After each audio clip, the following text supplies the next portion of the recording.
Nosso bate-papo de hoje vai até São Paulo. Hoje nós vamos tratar de um assunto muito interessante: câncer. O que o universo feminino precisa saber sobre esse assunto? E para isso nós convidamos Ellen, que vai nos ajudar a desvendar este grande mistério. Tudo bom, Ellen? Como vai? Tudo bem, Rosane. Na verdade, eu gostaria de falar um pouco sobre a incidência, né, dos tumores oncológicos, né, e quais são os mais incidentes tanto no Brasil quanto no mundo, tá? Nós temos o INCA, né, que é o Instituto do Câncer no Rio de Janeiro, é bem conhecido aqui no Brasil, e o INCA, ele estima o número de casos de pacientes, né, no Brasil, que nós temos de incidência para cada tipo de tumor. E o INCA, ele faz esse levantamento, Rosane, a cada 3 anos, né? Então, eles fazem esse levantamento para os próximos 3 anos, então de 2023, 2024 e 2025, e eles estimam quantos casos nós teremos de câncer a cada ano nesse triênio, né? Que são que nós chamamos esses 3 anos de triênio. Então, pela estimativa do INCA, o que nós temos? O câncer de mama vem em primeiro lugar. Depois, isso só falando na incidência e prevalência em mulheres no Brasil, tá? Então, nós temos uma estimativa aí de 73 mil novos casos ao ano em câncer de mama. Depois desse primeiro, que é o mais incidente, vem o câncer coloretal. Depois vem o câncer de colo de útero, o câncer de pulmão e o câncer de tireoide em quinto lugar.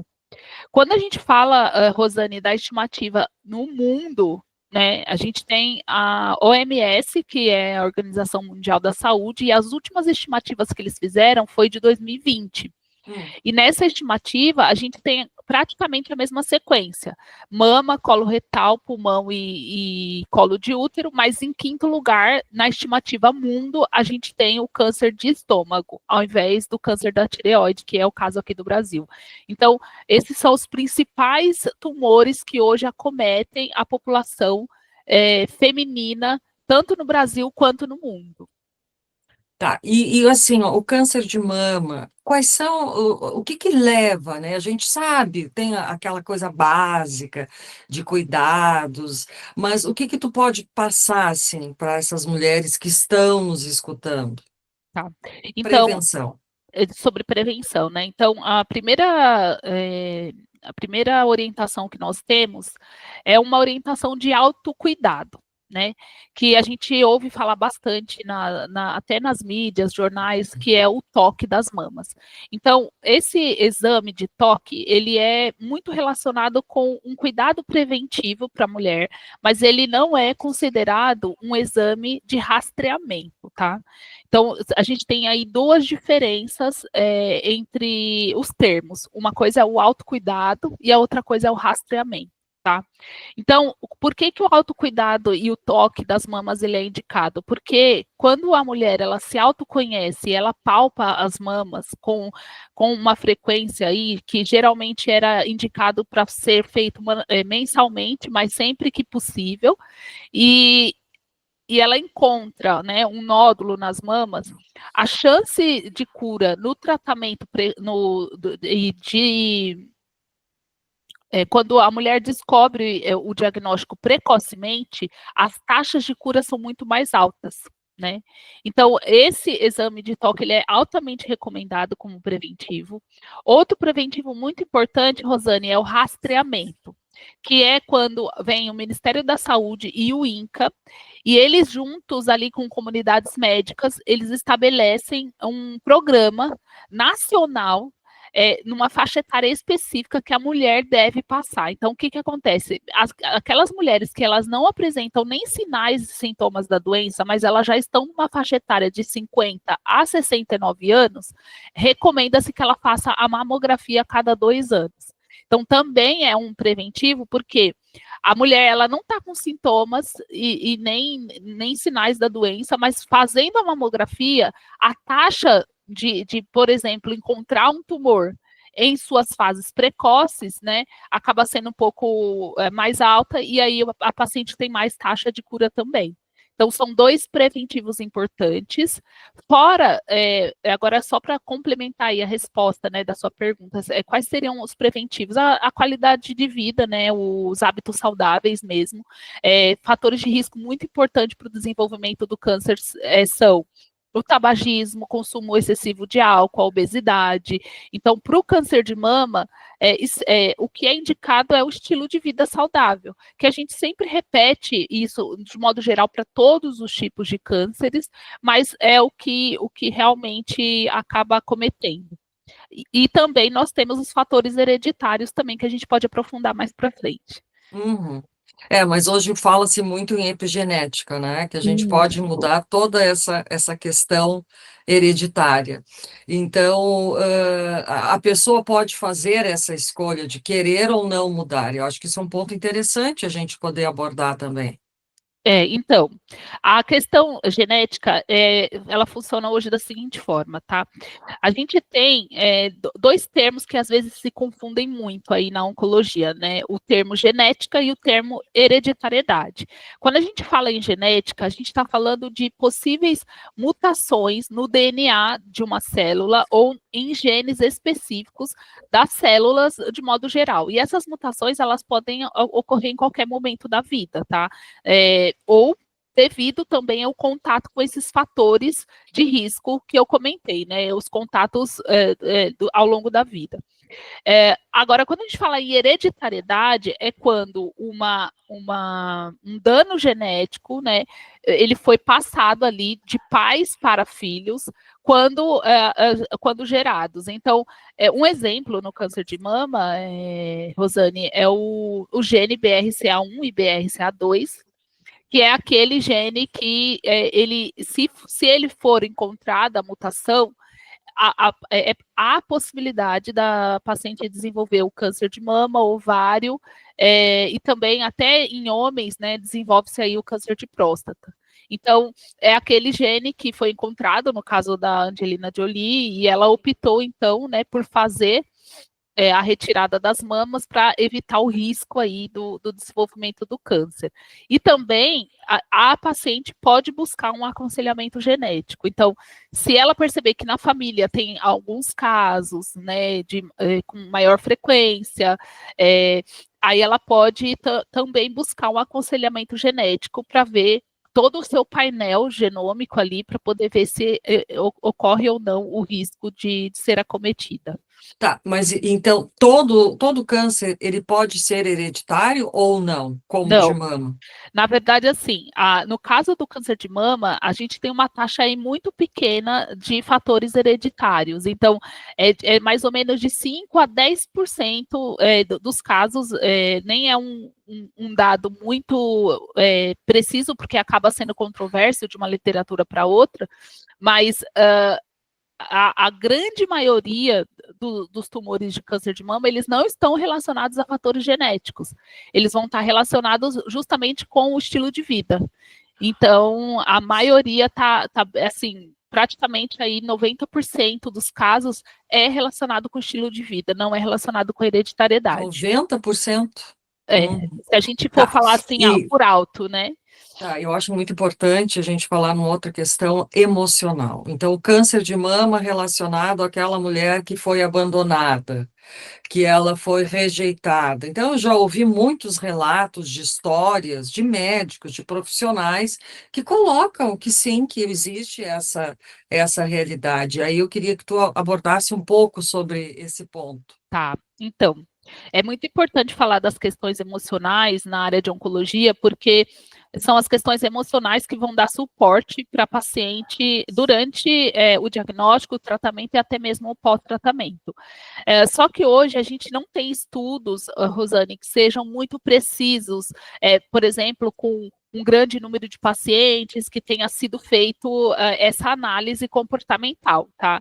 Então, o que a gente afirma hoje, o que a ciência afirma em relação à relação do câncer com a questão emocional é a seguinte: Toda vez que um paciente ele está submetido a um estresse crônico, né, ou até mesmo essa questão do diagnóstico, que vai levar a outros fatores, como, por exemplo, ansiedade ou depressão, esses fatores, o que eles vão fazer? Eles vão, indiretamente ou diretamente, estimular ou desestimular aí o nosso sistema imunológico. Então, o que vai afetar, na verdade, essas emoções, elas afetam o sistema imunológico. Então, aquela vigilância imunológica que as células do nosso sistema imune já estão acostumadas a fazer, apresenta uma queda aí, e aí, com isso, realmente pode afetar até no curso da doença. Então, a paciente que poderia responder melhor a um tratamento acaba não respondendo tão bem, ou a forma como a paciente vai receber os efeitos colaterais também. Então, pode ser que a paciente apresente aí maiores eventos colaterais por conta também da questão imunológica dela, que está comprometida por conta dos fatores emocionais. Mas a gente não tem ainda um dado que a gente possa afirmar essa relação, né? Que o fator emocional, a tristeza, ou a perda de um parente, ou questões emocionais de perda mesmo durante a família, né? Durante a história de vida da paciente, tenham afetado diretamente que elas são a causa do câncer. Né? A gente não tem essa afirmação da ciência, mas tem muitos estudos que sempre afirmam a relação entre as questões emocionais e a forma como o paciente vai aderir ao tratamento ou seguir bem com aquele tratamento ou não. Muito bem, que interessante, né? Então, eu acho que esses cuidados básicos, assim, do estilo de vida, daquilo que tu consome, mas também a questão emocional, estar bem consigo mesma, né? Não deixar que... eu sei que é muito difícil isso, mas é importante esse alerta para as pessoas. E eu acho que também é interessante a gente abordar sobre um câncer de uma pessoa conhecida, assim, uma pessoa pública, desse Eduardo Guedes, sobre o câncer de pâncreas, que é tão assustador. Ele é hereditário ou é um fato isolado? Então, como eu te falei, aquela questão da hereditariedade, ela serve tanto para o tumor do câncer de mama, quanto para outros tipos de tumores também. Então, o câncer de mama, o câncer de pâncreas, ele é muito silencioso, de todos os tipos de cânceres, ele é um dos mais silenciosos, né? Então, ele, quando ele apresenta sinais e sintomas, ele já está em fases avançadas. E o que é importante ressaltar aqui é que ele descobriu por um outro motivo médico, então acho que ele estava com cálculo renal, se eu não me engano, Por e isso aí que ele descobriu, teve por isso que sorte, ele né? descobriu, ele teve muita sorte, porque com o avanço desse tumor, quando ele possivelmente pudesse descobrir ali sem ter uma outra ocorrência, né, já poderia estar em fases mais avançadas. Então, esse é o grande problema do câncer de pâncreas, porque é um tumor que, quando é descoberto, a maioria dos casos, quase que sua totalidade, já estão em fases muito avançadas.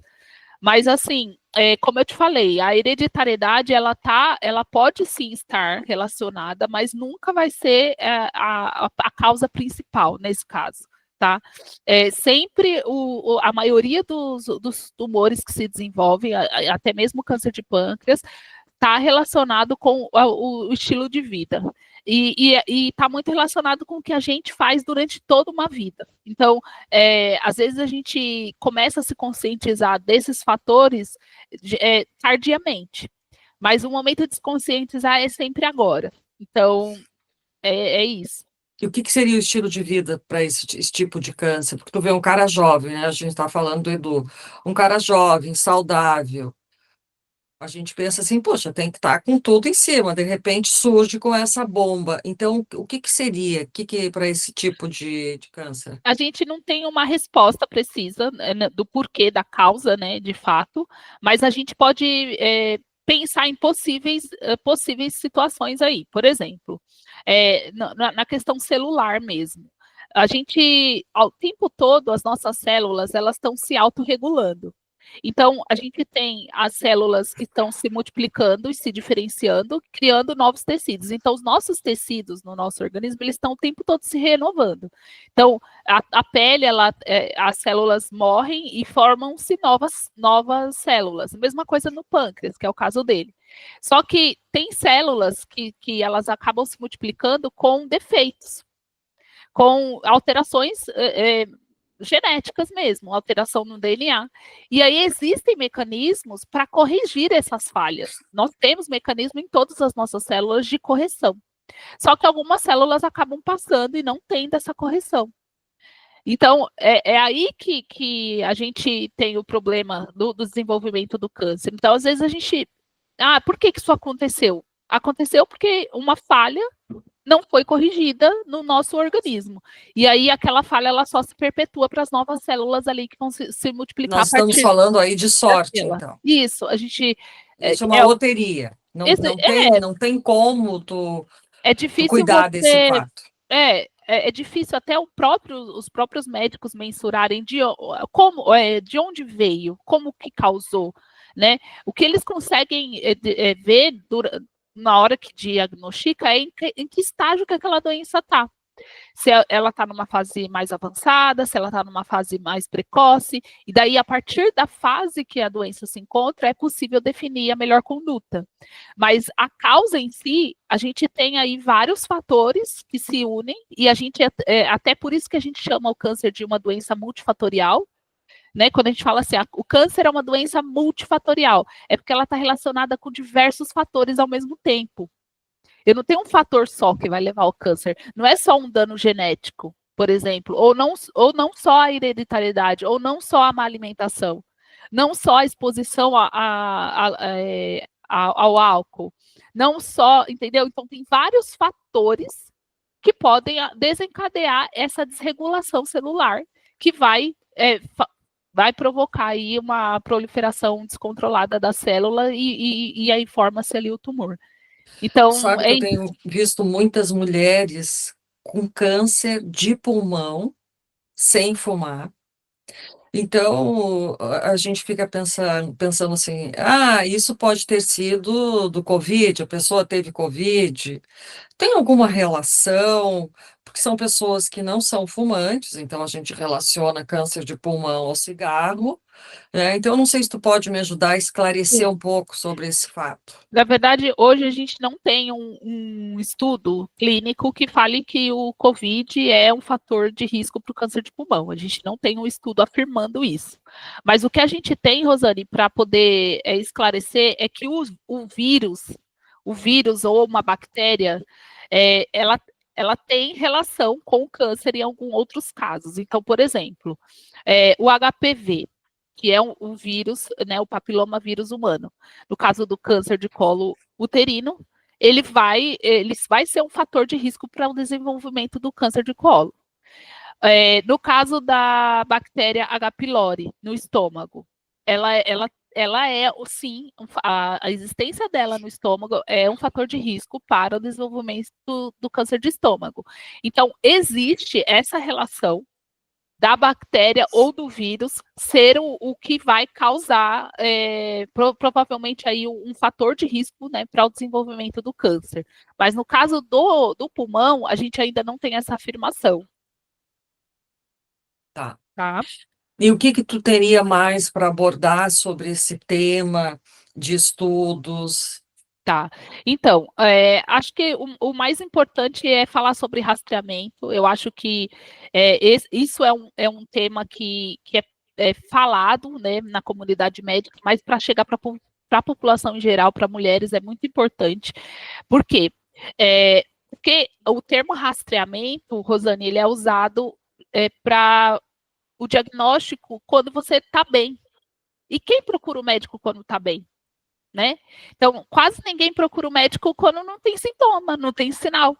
né? Então, até mesmo esse caso que você citou, do Edu Guedes, ele teve um cálculo renal, aí ele foi ao médico. Então, assim, quem que vai ao médico quando não tá com nada? Sim, não, difícil. Né?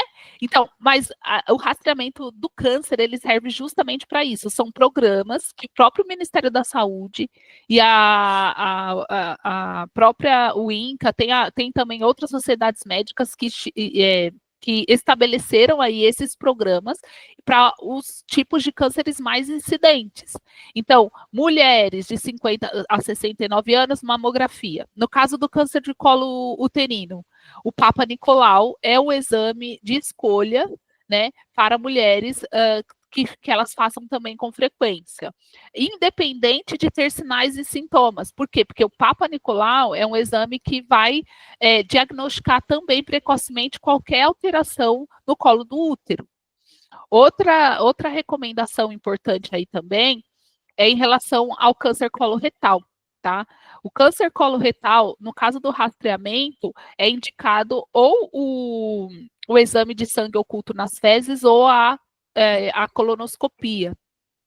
Isso é em determinadas faixas etárias, né? Cada rastreamento de indicado.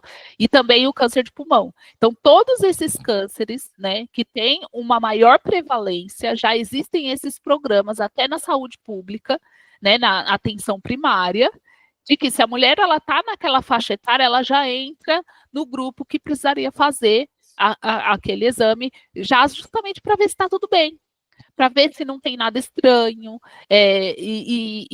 quem sabe, se um tumor for encontrado, ele ser encontrado em suas fases iniciais. Muito bem, Ellen, perfeito.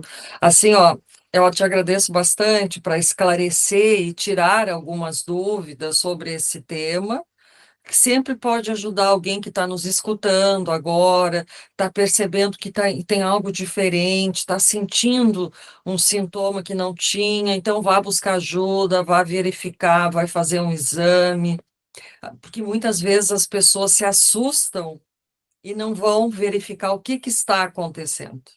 Uhum, exatamente. É por isso que a gente tem aquela campanha, né, do Outubro Rosa.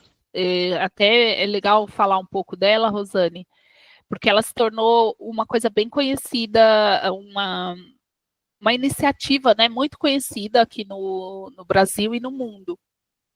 E a proporção do Outubro Rosa no nosso país e também no mundo todo é muito imensa. Por quê? Porque ela conscientiza a população, ela promove acolhimento dessas mulheres também que já passaram pelo diagnóstico. Outra coisa também é a troca entre mulheres recém-diagnosticadas e mulheres que já passaram pelo diagnóstico. Então, o Outubro Rosa acaba sendo uma iniciativa de conscientização que é muito importante também. Então, não só o Outubro Rosa, como todas as outras iniciativas nesse sentido de conscientização, elas ajudam a pessoa a acender aquele alerta. Aquele alerta de, nossa, preciso voltar no meu médico. Faz tempo que eu não vou no meu ginecologista. Então, esse tipo de iniciativa, elas ajudam muito. Ou até mesmo para a pessoa falar, nossa, eu nunca me palpei minhas mamas. Né? Será que se eu palpar aqui, está tudo bem? Então, a pessoa ter a curiosidade de aprender como fazer esse autoexame também é super importante. A gente tem dados aí de que uma grande parcela de mulheres que são diagnosticadas com câncer de mama são através do autoexame das mamas. Então, olha a importância do autoconhecimento, né, do Sim. toque. E muitas mulheres salvam suas próprias vidas justamente por terem tido essa curiosidade, né? Então, acabam percebendo algo estranho e indo ao médico se consultar. Olha, doutor, eu senti um nódulo aqui, tá estranho. O formato da mama, o formato do mamilo, inchaço, né? Algum nódulo duro também. Tudo isso são sinais, né, de alerta para a mulher, caso ela perceba também.